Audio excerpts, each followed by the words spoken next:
تو لہٰذا یہ بات ایک تو بے بنیاد ہے اپنی سند کے حوالے سے، اور دوسری درایت کے حوالے سے یہ جس طرح میں نے عرض کیا کہ حضرت عبداللہ بن عمر کی عمر جو تھی وہ زیادہ تھی، اور دوسری ایک جو جہت ہے وہ یہ ہے کہ کیا معاذ اللہ استغفر اللہ علی المتشر خدا فاطمہ زہرا رضی اللہ تعالی عنہما کی تربیت ایسی ہے کہ وہ گھر میں ایسی باتیں کیا کرتے تھے کہ معاذ اللہ ابو بکر ہمارا نوکر ہے، عمر ہمارا نوکر ہے، چونکہ بچے تو وہ بات کرتے ہیں جو بڑوں سے سنتے ہیں۔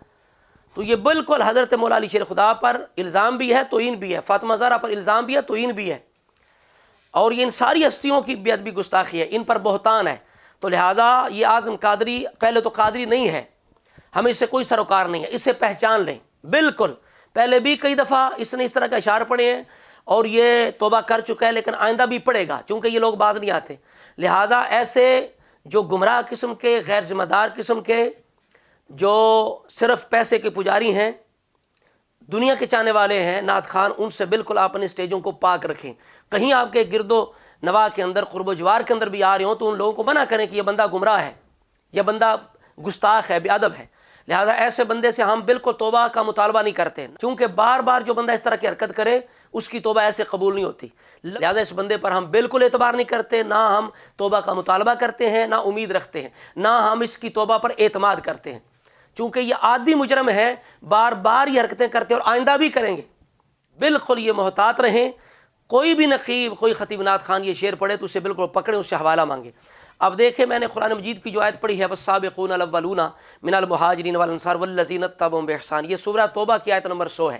اس کے اندر اللہ تعالیٰ نے اولین جو مہاجرین انصار ہیں ان کو امت کا امام اور سردار قرار دیا ہے، اور حضرت ابو بکر صدیق تمام امت کے سردار ہیں، نبیوں اور رسولوں کے بعد ان کا مقام ہے۔ یہ مولا علی کا اپنا فرمان ہے، کوفے کے ممبر پر یہ ارشاد فرمایا بار بار، الا ممبر الکوفہ الا ان خیر ھذا الامتی بعد نبیھا ابو بکر و عمر۔ مولا علی تو کہتے ہیں نبی علیہ السلام کے بعد اس امت میں سب سے بہترین افضل جو ہیں سردار ہیں وہ ابو بکر اور عمر ہیں۔ یہ بھانڈ، یہ گویہ اس طرح کے دیگر لوگ انہیں اپنی طرف سے نوکر بنا رہے ہیں، تو سراسر یہ بات اس آیت کے بھی خلاف ہے، اور مولا علی شیر خدا کا جو فرمان ہے جو تواتر سے ثابت ہے افضلیت ابو بکر عمر، اس کے بھی خلاف ہے۔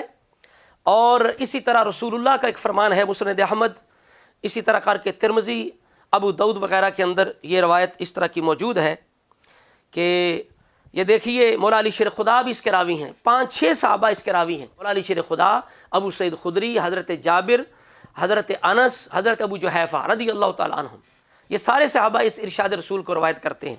یہ سنیے، حضرت حسن بن زید یعنی امام حسن کے جو پوتے ہیں، حسن بن زید بن حسن، ان الحسن ابن زید ابن حسن حدثنی ابی عن ابیہ عن علی قال كنت عند النبی صلی اللہ تعالی علیہ وآلہ وسلم فاقبل ابو بکر و عمر فقال یا علی ھذان سید کہول اہل الجنہ وشبابھا بعد النبیین والمرسلین۔ آپ امام حسن کے پوتے کہتے ہیں اپنے بزرگوں سے مولا علی شیر خدا تک کس روایت کو نقل کر رہے ہیں، اہل بیت کا گھرانہ کس بات کو روایت کر رہا ہے، ابو بکر عمر کی کس شان کو روایت کر رہا ہے۔ کیا وہ نہیں جانتے کہ ابو بکر عمر کا کیا مقام ہے، حسن حسین کا کیا مقام ہے، مولا علی کا کیا مقام ہے؟ اس میں کوئی شک نہیں، ان الحسن والحسین سیدہ شباب اہل الجنہ، ہمارا اس پر بھی ایمان ہے۔ مولا علی شیر خدا روایت کر رہے ہیں کہ رسول اللہ نے مجھے کہا، ابو بکر عمر آ رہے تھے، رسول اللہ نے مجھے کہا اے علی یہ جو دو ہیں نا سیدہ کہول الجنہ، یہ جنتی بوڑھوں کے سردار ہیں، وشبابھا جنتی نوجوانوں کے بھی سردار ہیں۔ سمجھ آ رہی بات کی؟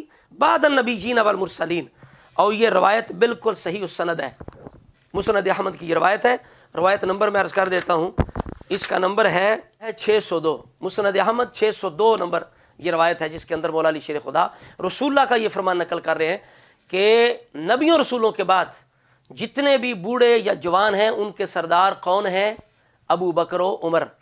اور مولا علی کیا کہتے ہیں کہ اس امت میں رسول اللہ کے بعد افضل ابو بکر عمر ہیں۔ قرآن کیا کہتا ہے؟ اولین مہاجرین انصار اس امت کے امام اور سردار ہیں۔ جب رسول اللہ دنیا سے تشریف لے گئے مصلی پہ کون کھڑا تھا؟ ابو بکر صدیق۔ حضرت عمر کہاں ہیں؟ حضرت عثمان کہاں ہیں؟ مولا علی کہاں ہیں؟ حسن حسین کہاں ہیں؟